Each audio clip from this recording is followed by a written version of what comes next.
Rugby World Cup 2019 is about to hit its pinnacle with South Africa and England down to fight it out for the game's ultimate prize. And South Africa are Rugby World Cup kings in Japan! It's about to happen all over again, hopefully with different results this time, but get used to the sounds of commentary. It's over! Ireland with the drop and goal!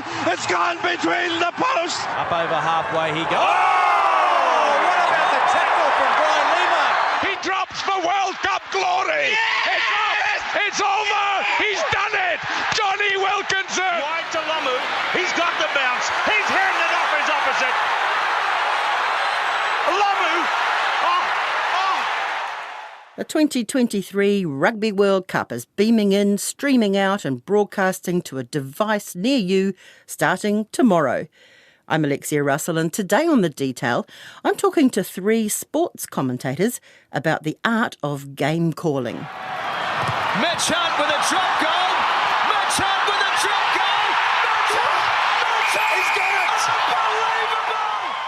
Scotty Stevenson, welcome to The Detail again. Welcome back. Oh, thank you so much for having me. Great to be here. Now, you were a commentator in Japan for the last World Cup. I was. Well, look, I was with Spark, so I'd left Sky TV after around about 12, 13 years, joined Spark Sport, went to Japan to commentate Rugby World Cup for our New Zealand audience.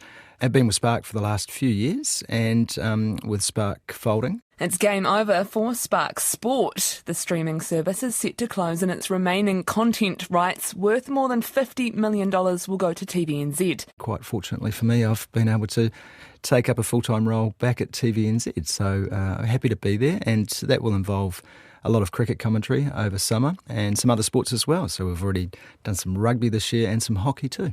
So will you be watching a screen of this World Cup and commentating on it? Yes, it'll be an off-tube commentary, and that'll be for SENZ, the radio station. So radio commentary I haven't done a lot of, actually. I'm really looking forward to the challenge. It's a different kind of challenge to television commentary, and happy to be a part of their team for this Rugby World Cup, non-travelling, but it comes with its own challenges, off-tube commentary, and it's something that you sort of work in a slightly different way to overcome. Is that what you call it when you're watching a screen rather than being at the game? That's right. Off-tube is what we call it, which maybe shows the age of the phrase. We don't have tube TVs anymore, but look, yeah, it's becoming more and more a part of commentary actually, as costs are saved across the board and a lot more hub production, so to speak. So it's nothing new, and in my time at Sky we did a lot of off-tube commentary as well from various jurisdictions around the place. I guess the advantage is then that you are reacting to what everybody is seeing on the screen rather than what might be happening on the field that's not off camera. Yeah, that's a fair point. Although I would say that when you are commentating for television, you are always cognizant of the fact that what's on your screen is what's on people's screens at home. The advantage, though, of being at a live event is the anticipation that you have. And when you're calling a game, you've got one eye on the field and you've got one eye on the screen. And there's a symbiotic relationship between a commentary team and the director. The director will cut a camera and you'll talk about what you see. Sometimes you'll bring up a point of view and the director will cut the camera according to what you've just said. So you have this lovely relationship, and all the best, I think, production teams do, where the director's responding to the commentator and the commentator's responding to the director. And how do you anticipate that will be different for radio? Well, radio, there's no pictures, naturally. More words? So more words and more description of plays in a different way. In rugby, everyone can see that where you are on the field. When you're doing radio commentary, they can't. So explaining where on the field play is at, where the pass is going, what direction play's heading in, who's making tackles. The player identification becomes much more important. And it just brings a different element creatively too to your commentary. You are trying to give the listener as much of a mental picture as you can about where the game is taking place, what the weather's doing, etc., etc. And I could wax lyrical, but I'll save my best work for then. But yeah, how do you learn that? There's no commentary school, right? No, there's not. Well, in the old days, that's a bit unfair of me. A wee while back, a lot of our broadcasters were obviously trained in the traditions of the New Zealand Broadcasting Corporation, and so if you listen back to some of the commentators of the past, it was all about, and now the ball goes wide and the ball's taken up and the ruck forms and now it's cleared away by the halfback, and it was that very British enunciation to everything. The line out takes place and in it goes. It's a shortish one coming back to Going. Going gets it out to Burgess. Burgess to Cottrell. McCormick is the extra man, taken to the ground, and they're over the top of him. And I always see, even listening to Grant Nisbet, who is a master of his craft. Mitchell's lost it. Now here's Ben Smith in space.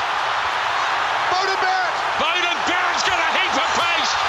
He leads the charge. But if you headed back to when Grant was starting out many moons ago, you would notice that his style was very much in line with the NZBC expectation, and over time he's obviously developed his own style, which is very, very singular and very, very his own. I mean, that's happened in all aspects of broadcasting, really, hasn't it? Yes, it has. We lost the plum. We've Kiwified things. And I love it. There was a time, even during my broadcasting career, where you tried not to sound too Kiwi. How ridiculous. We're Kiwis. Be proud of our accent. It's different. We say New Zealand.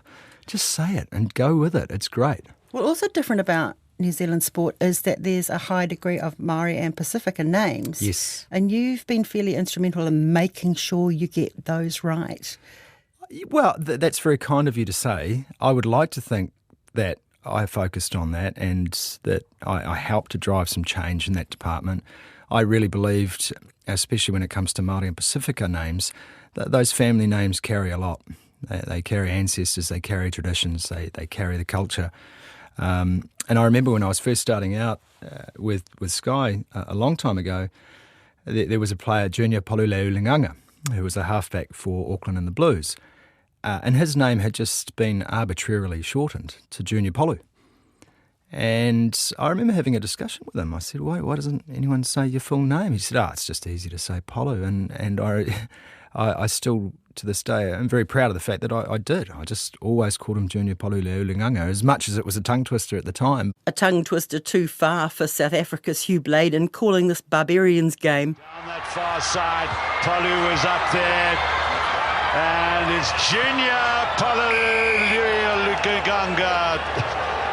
who gets in for the try.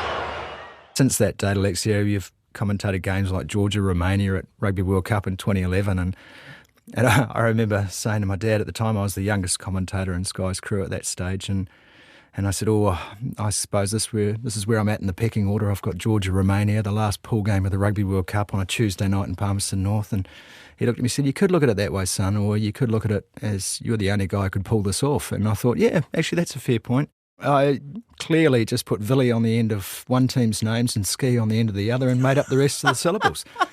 It was great. No, I didn't. But it was a challenge. That would be one of the bigger challenges, yeah. Well, yeah, I mean, especially with international rugby being truly international now. Yes.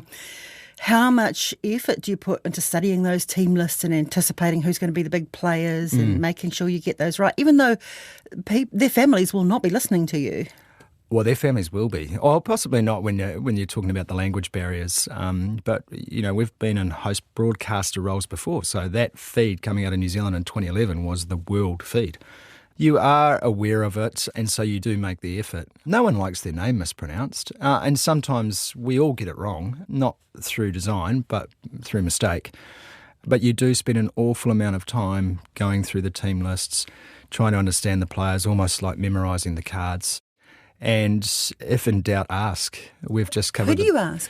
Well, we've just covered a few of the Manu Samoa games ahead of the World Cup at TVNZ, and you go straight to the manager or the coach and you ask for phonetics, and you ask for an audio file so that you've got that on hand, and you memorise it. So they'll be happy to sit down in front of a tape recorder and read out the names of their team the way they should be read out. Absolutely. For you. Yeah, and I think it's imperative. Once again, this team is representing its country. The players are representing their families. It's really crucial that the historical document of that match, of that game, of that player's career is accurate. And, to me, that's a bottom line in the game. It used to be that sometimes you'd just say, look, as long as we all say it the same, it doesn't matter. Now, those days are well and truly gone. You've got to get it right. Sky's lead netball commentator is Jenny Woods.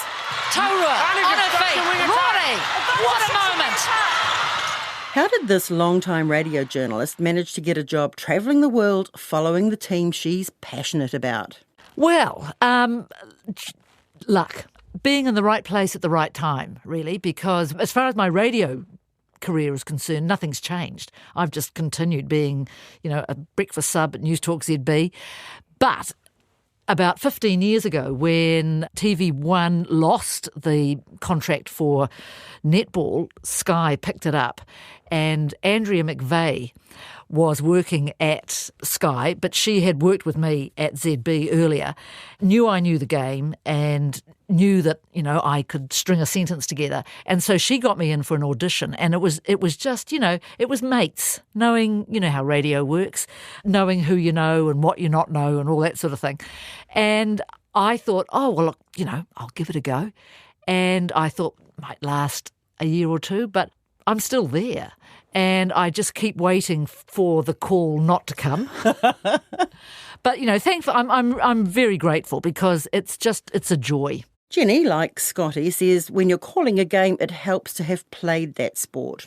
More than that, you've got to have a passion for the game, because if you don't, and I still do, I love it. I just love it. And it's the same with tennis. I could talk about tennis and netball till the cows come home. And in fact, that's what I used to do, because I, grew up on a dairy farm, and I would be putting the cows away at night, and I would be doing mock commentaries and I'd be interviewing my two heroes, Lynn Gunson, another Northland great, and Yvonne Willering, who I simply wanted to be. Yeah, so you've got to have passion, and you've got to have prep. You've got to do your prep. Go into a commentary not knowing your stuff, you're sunk probably. So when you say not knowing your stuff, are you talking about the rules of the game, the plays, the players' names, the history? What does that cover? Well, a little bit of everything, but more particularly the players. You've got to know the players and a little bit about each one, because what I always think is if there's an injury, stoppage, I've got to have something that I can talk about Alexia Russell. What's a little snippet about her? Those are the little things that, somebody at home won't know. And so I always say, I do all my work well before I get to the game. And if I've done it, I have confidence. And that's the other thing I think that's super important for a commentator. You've got to be confident, because if you don't sound confident, no one's really going to believe you or take any notice of what you say. And do you ever pre-prepare lines? I do, but not very often. In fact, the only time I do that usually is ahead of a Commonwealth Games or a World Cup, and the big one when Stand Tall, New Zealand. In fact, actually, I don't think I did pre-prepare the 2019 World Cup. 2019 World Cup. Can you believe it? It's all over! New Zealand have won the World Cup. New Zealand netball stand tall. You're back on the top of the world, so much of it due to Noeline Taurua and these women. You nearly lost your voice in that one. Oh, that was so exciting. That was just super exciting and one of the, favourite moments. But so the line that you had pre-prepared was? Yes, but no, I didn't. I had nothing. Oh. I had nothing because I actually wasn't even meant to do that game, because it's a very long story, but I had only been contracted through because I think England was so confident that they would be in the final, and then they weren't, and so a whole lot of things sort of unravelled a little bit, and then they rang me that morning and asked me if I could do it, and I said, well, yes, I think I could. All right. And it was one of the best moments of my career. But yeah, getting back to that, I do pre-write. I don't pre-prepare a line as much as I used to, because inevitably sometimes I just find that they come. Do you get, when New Zealand's having a lull, like it appears to be having at the moment, do you get down about that? How wound up are you in their fortunes? Not particularly. In fact, I'm a lot less wound up in their fortunes when I'm working. If I was not commentating, I would be at home, cowering behind the chair, not wanting to look. But if I'm working, I'm fine. I don't really like to get involved in the day-to-day reporting. I don't really like to be friends with all the players or the coaches or anything like that, because obviously I might have to be critical of them. And I just think, you like to steer a pretty neutral path. Jenny says when it comes to netball commentary, New Zealand's style is very different to that of Australia's. The Australians are just a wall of sound. I mean, this is my opinion. Right. And they just barely take breath. Whereas the first thing I learned was let it breathe. Right, because people are watching the game. You're not radio broadcasting. That's dead right. And I've never forgotten that, let it breathe. So, and also too, you've got to give room for your expert commentator to come in, because they are the ones who have all the analysis and, they explain what's happening and what's not happening. And the other thing, of course, too, is you've got to call off the screen. So you're actually sitting in the stadium, but kind of not watching the action live. No. So I'm watching the screen. So normally, as far as the ANZ Premiership's concerned, we're sitting on the sideline with screens in front of us, and I'm calling off the screen. Now, my fellow commentator, I'm not quite sure if it's quite so rigid for them, because I think they can explain, but I certainly can't call something that my viewer at home can't see. Of course, if you're calling for radio, your audience can't see anything. You're doing that for them, which makes it tricky in a fast game like tennis. I think the challenge with tennis was always, you've got to keep the excitement levels up. Matt Brown spent many years calling tennis, including his annual spells at the French Open for Radio Roland Garros. You can't think, I've got to make sure I call every shot, the backhand cross court from Wozniacki. By the time you've said that, the next player's played her shot.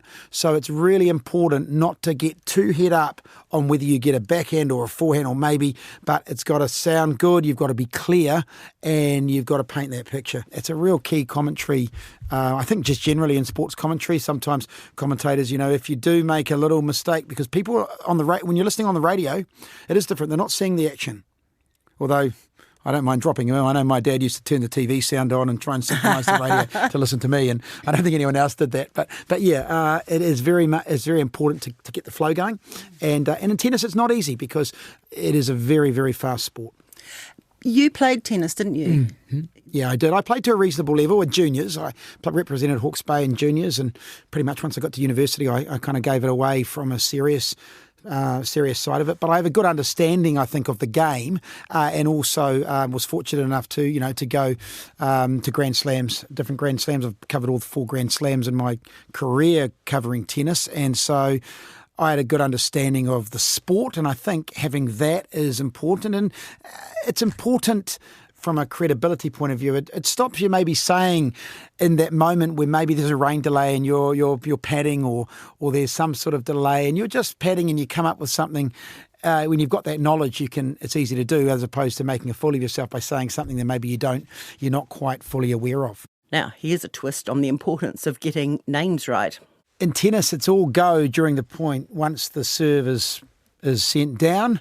And it's particularly, I guess, difficult when you have, as you do in tennis, so many different names and different pronunciations from different countries. Some of the names from Asia, particularly I found the odd Thai tennis player who had some very long names, some of the Eastern Europeans as well. And so when you have anything with more than a few syllables, sometimes simplified a little bit. And sometimes we actually I can recall the odd player, going with the first name, which is not the norm, but you can do it, especially when you get into a rally. It is very easy in a long rally to get a little bit tongue-tied, and that happened on numerous occasions. And I remember Caroline Wozniacki played a player from Canada once, Wozniak. Oh. So we had Wozniacki and Wozniak. So did you use the first names? So it was the Canadian or the Dane. Often, you'd have to mix it up a lot. With some athletes, if you do say it the way their name is supposed to be said, people might not know who you're talking about. And the name that does come to mind is a Swedish name. Stefan Edberg, the Swedish tennis player, won, I think, 6 Grand Slams, most elegant player. Stefan Edberg. Edberg is really how you say it in Swedish. And the Swedes would say Edberg. And, of course, you go and say that, no one's going to know who you're talking about. It's Edberg. One of the great things about covering sports teams as they travel is that you follow them. And all our commentators have terrific war stories. Brown has eaten late-night pizza with Roger Federer and gone to Zimbabwe dictator Robert Mugabe's palace with John McEnroe and Andre Agassi. And it was interesting, actually, because we go in as a journalist, and I had the old, you remember this of the day when you used to carry those big gear bags, and you had the big Marantzas. Yeah. I had the big Marantz and those unit for listeners. This is the recording equipment.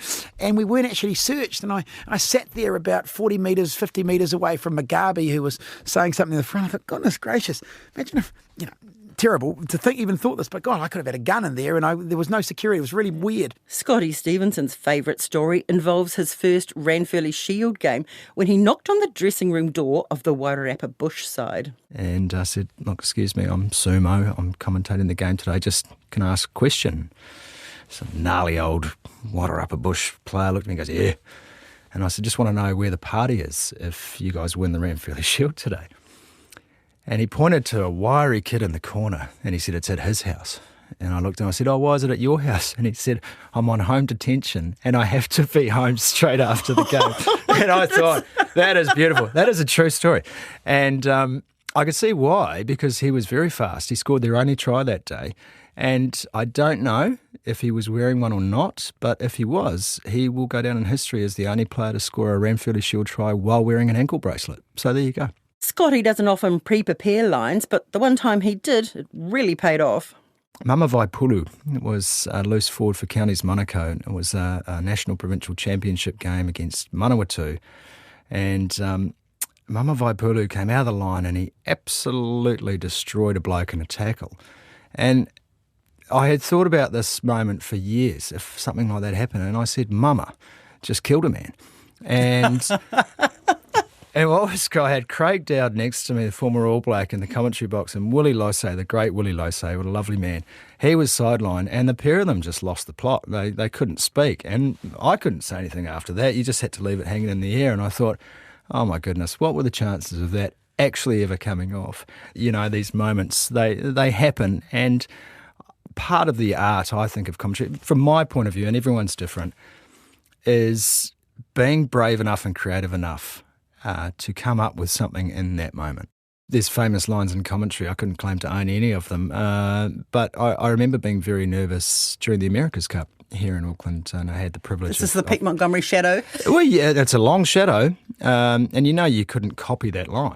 The America's Cup is now New Zealand's Cup, the most illustrious and elusive of prizes in sailing. And there was just no point in that, and I wasn't trying to come up with a phrase in the moment that was going to become part of the indelible record of New Zealand's sporting landscape. I don't have any grandiose ideas like that, but you just wanted to get that moment right, because that's it. You only have that one moment. I think this country, we are blessed with really good commentators, and I think if they're not good, they don't last. I don't always get it right. I've said some regrettable things. I've maybe had a take that wasn't accurate in the moment. But, again, you're doing it in real time. Storytelling in real time. It's very easy to get it wrong. It's enormously difficult to get it right. Your privilege in the game is to tell the story live.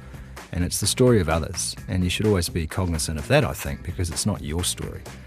You just have the right to sit in that chair temporarily, and your words are attached to those moments. It's important you think very hard and try to get them right as much as you can.